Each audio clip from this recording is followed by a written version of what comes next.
Russia just knocked on NATO's front door, and it didn't knock quietly. Drones are crossing into alliance airspace almost daily, buzzing Romanian borders, crashing into Moldovan checkpoints, even violating Finnish skies. The Black Sea is no longer a Russian playground. It's a war zone where explosive-laden drones are being sent straight at European energy hubs, forcing NATO fighter jets to scramble and blow them out of the water in real time. But here's the part they don't want you to know. This isn't about drones. It's about whether NATO has the guts to stand up to Putin. And we're about to show you why Putin might have just made the biggest mistake of his life. At 6:28 in the morning on August 20th, 2026, a commercial vessel crew spotted something floating in the Black Sea that immediately triggered emergency calls to Romanian authorities. The object was a maritime surface drone, armed with explosives, drifting just a few hundred meters from the Neptun Alpha drilling platform, where several hundred workers were actively on shift. Within minutes, 2 Romanian Air Force F-16 jets were in the air with NATO authorization. One aircraft descended toward the surface, lined up on the drone, and engaged it with its onboard 20mm cannon, destroying the craft approximately 80 nautical miles east of Constanța, in Romania's exclusive economic zone. Romania's Defense Minister Radu Maruta confirmed the drone was carrying explosives and described the decision to destroy it as necessary to protect the lives of the several hundred people working on the platform and to secure critical infrastructure. Ukraine's military confirmed through a direct emergency channel that the drone did not belong to its forces. That confirmation allowed Romanian President Nicolae Dan to state publicly what the evidence already made clear, calling the incident an irresponsible provocation and escalation of threats against critical European energy infrastructure, and placing responsibility directly on Russia. The Russian government issued no public comment. That silence is not an accident. It is the deliberate ambiguity that defines every Russian hybrid operation in the Black Sea, designed to preserve deniability while the message is delivered regardless. Before you can understand why Russia targeted this specific platform, you need to understand what Neptun Deep actually is and what its completion means for Russia's position in Europe. The Neptun Deep project covers 7,500 square kilometers in the western Black Sea, centered on the Neptun Alpha platform located 80 to 99 miles east of Constanța, in water depths ranging from 100 to 1,000 meters.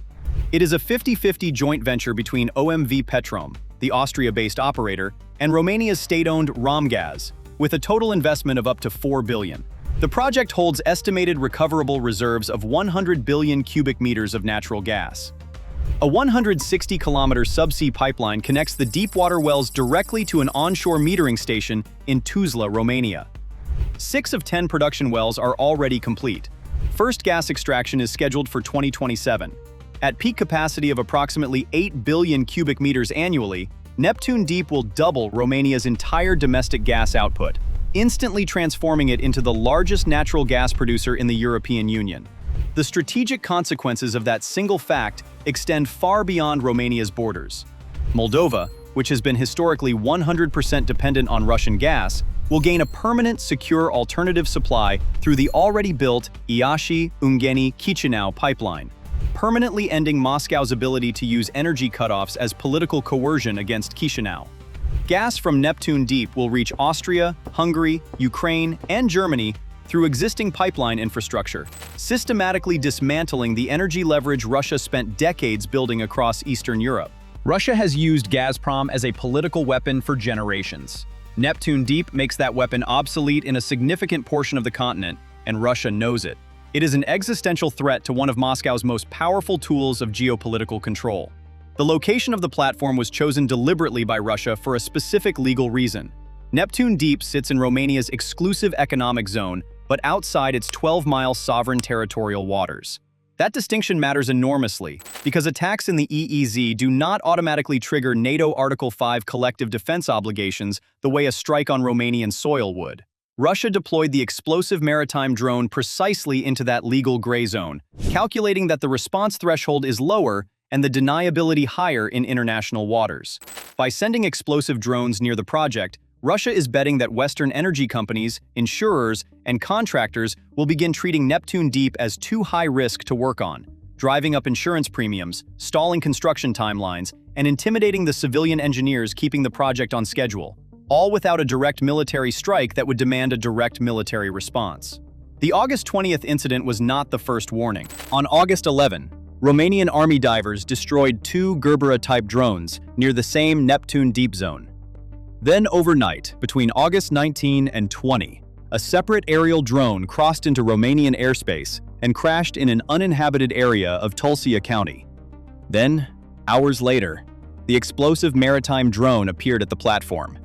European Commission President Ursula von der Leyen responded with language stronger than any previous EU statement on Russian maritime operations, characterizing the drone incident as part of an escalating campaign of threats aimed at unsettling European citizens and dividing the Union, and calling on the EU to urgently accelerate its collective defense capabilities to deter provocation and aggression.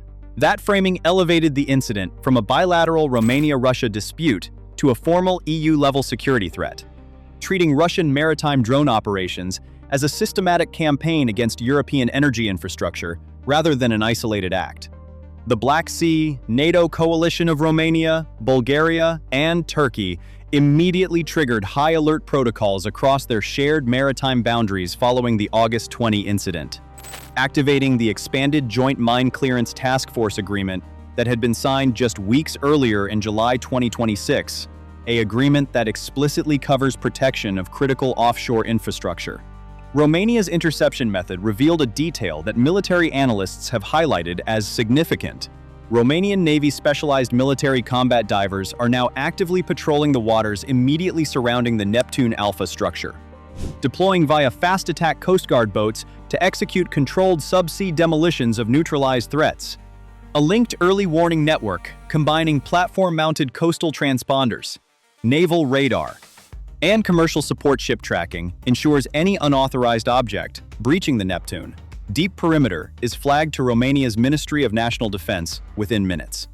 Russia has now lost dominance over a sea it once controlled. Romania, Bulgaria, and Turkey, all NATO members, are cooperating with an intensity leaving Russia increasingly cornered in a region it used to dominate, with the drone operations representing what one assessment called desperation to project strength as NATO control of the Black Sea grows tighter with every passing month. The Black Sea was not the only place Russia was probing NATO's boundaries in the same week. While Romanian F-16s were destroying explosive drones near an offshore gas platform, a separate and equally deliberate escalation was unfolding hundreds of kilometers to the north, and this one crossed sovereign borders. Now this is where things are getting out of hand. Before we reveal what happened next, hit that like button and subscribe to the Frontline Show. We are the only channel tracking every move Russia makes.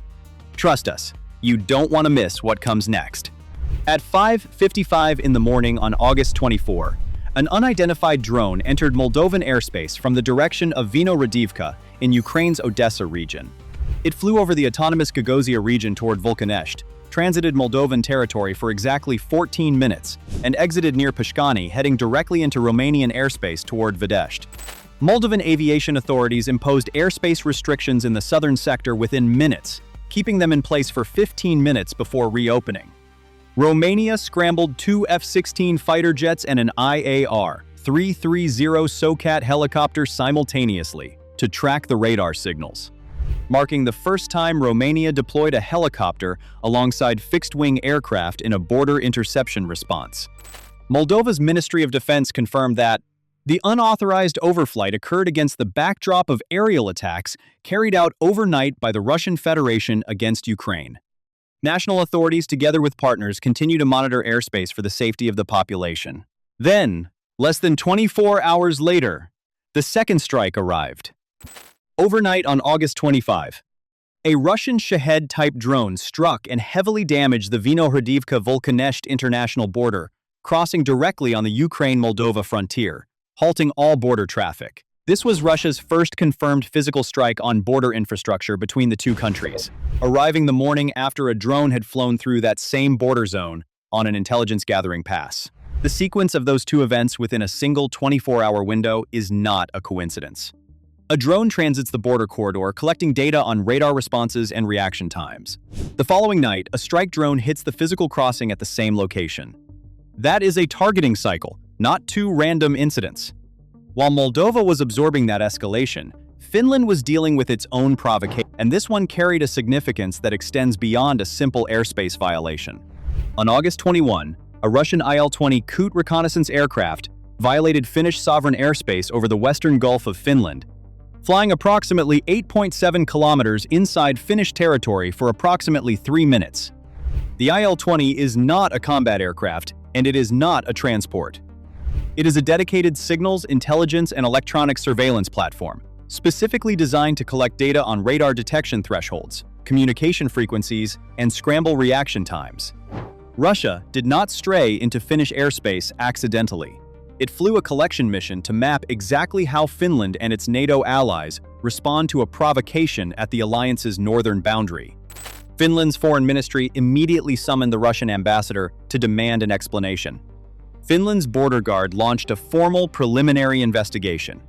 Russia's embassy in Helsinki did not respond to Reuters' requests for comment by phone or email. The reason this particular violation carries weight beyond its brief 3-minute duration is the timing. Finland only joined NATO in April 2023. This was Russia's first confirmed deliberate violation of Finnish airspace as a NATO member state, a direct test of how the alliance responds to provocations against its newest member on the northern flank. Taken together, the Black Sea explosive drone on August 20, the Moldovan airspace transit and border strike on August 24 and 25, and the Finnish airspace violation on August 21 represent a coordinated 4-day probing campaign across 3 separate NATO or NATO-adjacent frontiers simultaneously. Russia was not making noise in one place. It was testing detection capabilities, response times, and escalation thresholds across the alliance's southern flank, eastern flank, and northern flank within the same week. While Russia was probing from the air and sea, it was also pushing from underground. Latvian border guards detained 28 migrants who crossed illegally from Belarus through an underground tunnel, discovered approximately 20 meters from the border, with the entrance carefully camouflaged with moss. This was not the first such discovery. On August 10, a separate tunnel, used by 15 migrants to enter from Belarus, had already been found at the same border. In the space of 2 weeks, Latvia had found 2 purpose-built underground crossing points on its border with Belarus, both professionally constructed, both camouflaged to avoid aerial detection. Latvia has already stopped nearly 10,000 illegal border crossing attempts in the first 8 months of 2026, compared to 12,000 for the entire year of 2025. With some days recording over 100 attempts along the 173-kilometer fenced border. Latvia's border guard chief Guntis Pujats was direct about what he was seeing on the ground. He said, "Migrants were transported using Belarusian state vehicles. They lived in Belarusian state facilities. We understand this was organized as some revenge, or Lukashenko thought the EU would start negotiations and pay money to stop this illegal migration."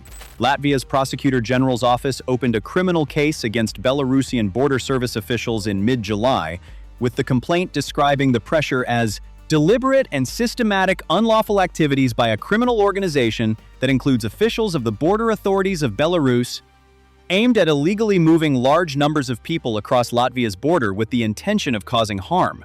That is not the language of a border management complaint. It is the language of a prosecution against a foreign government agency for running an organized criminal operation against a NATO member.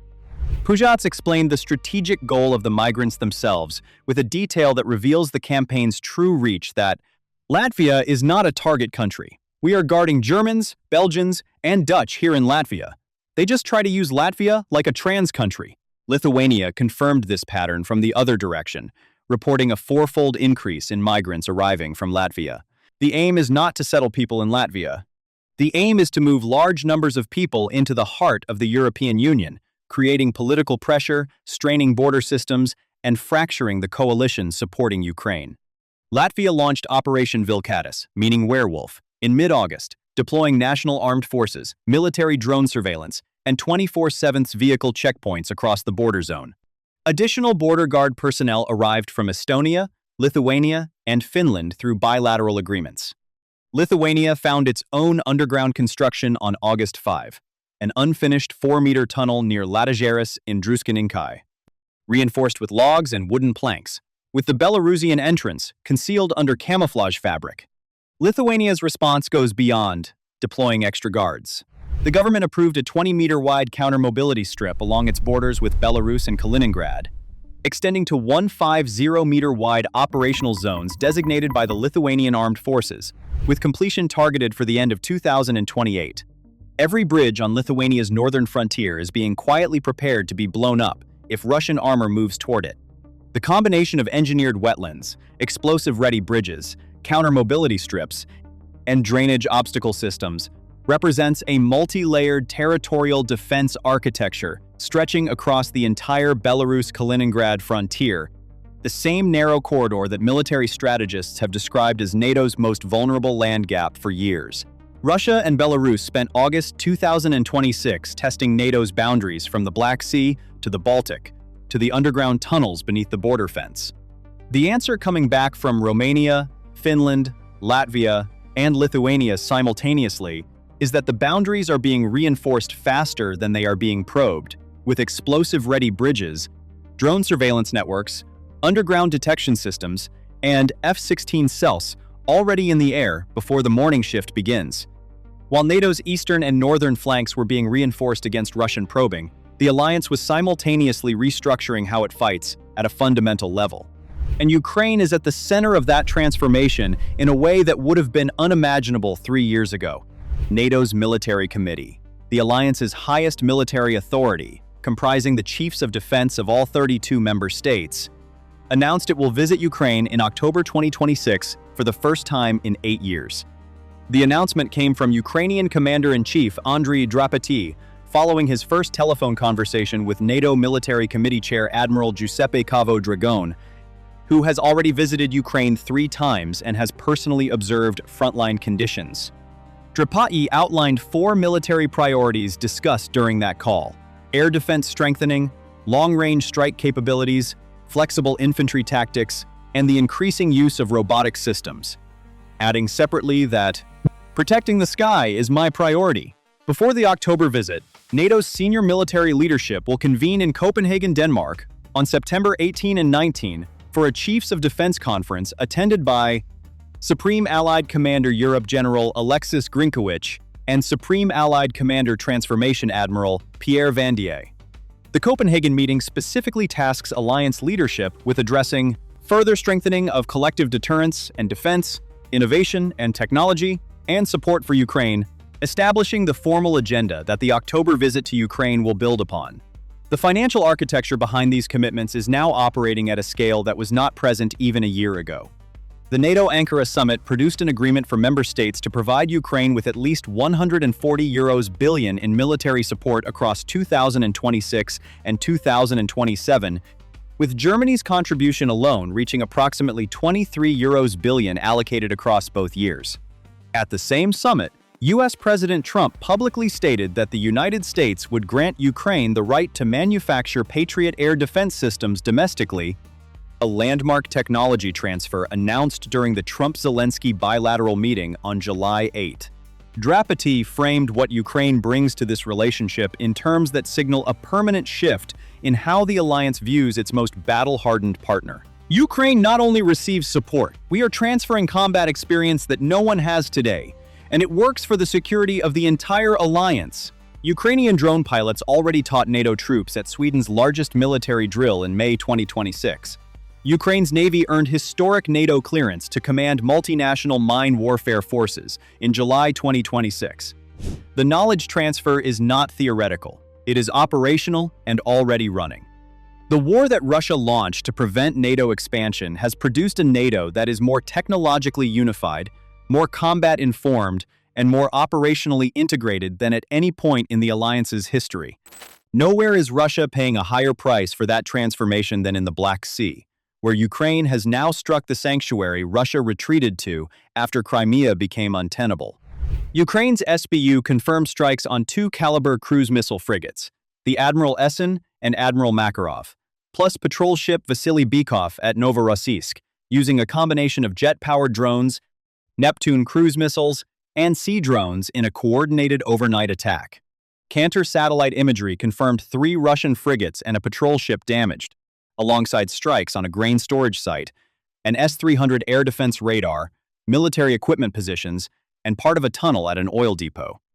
The strikes killed 3 people and injured 24 in the city, damaged 60 residential buildings, and caused water shortages after a pipeline was hit. By damaging the Admiral Essen and Admiral Makarov specifically, Ukraine directly degraded Russia's ability to launch Caliber cruise missile strikes against Ukrainian cities from the Black Sea. These are not patrol boats. They are the naval platforms that have been firing missiles at Ukrainian civilians since 2022, and they are now sitting damaged in a port that Russia assumed was beyond Ukrainian reach. Ukraine has now destroyed or seriously damaged approximately one-third of Russia's entire Black Sea fleet since February 2022, including the flagship Moskva and a submarine struck in Sevastopol dry docks, despite having no conventional navy of its own. The clearest personal measure of how dramatically the Black Sea balance has shifted is a single number. Putin has now gone a record 322 consecutive days without visiting Sochi, his favorite Black Sea retreat, after Ukrainian drones began routinely penetrating Krasnodar Krai. A source close to Putin confirmed he became deeply anxious about a fatal targeted strike on his aircraft or residence. Satellite data confirmed that the main building at his Bocharov-Rushi villa in Sochi, where he built an exact replica of his Moscow office during COVID to manage his public appearances, was demolished and flattened into a sandy crater. On the 3rd of August 2026, a drone crashed onto a busy holiday beach in Archipo-Osipovka, killing 7 people. Just 14 miles from Putin's palace, his secretive billion-dollar private estate near Gelendzhik. Russia crossed NATO's red lines in the Black Sea, above Moldova, inside Finnish airspace, and through tunnels beneath Latvia's border fence. The answer it received was F-16s in the air, EOD teams in the water, criminal prosecutions of Belarusian border officials, explosive-ready bridges across Lithuania, and a NATO military committee preparing to visit Kyiv for the first time in 8 years. A leader this rattled by his own coastline doesn't stay insulated from what's happening inland either. And that's exactly what we broke down in our last video. We showed you how frustration over fuel lines, collapsing wages, and a war with no end in sight has finally spilled out into the open, with massive protests erupting across Russia itself, the kind of public anger the Kremlin has spent years working hard to keep off camera. If watching Putin retreat from his own beaches told you something has shifted, wait until you see what's happening in the streets he can't avoid nearly as easily. Go watch it next, because between a president too afraid to visit his own villa and citizens too angry to stay quiet, the picture of a regime under real pressure keeps getting harder to hide. This is the Frontline Show, and this war is moving faster than almost anyone is prepared for. We'll see you in the next one.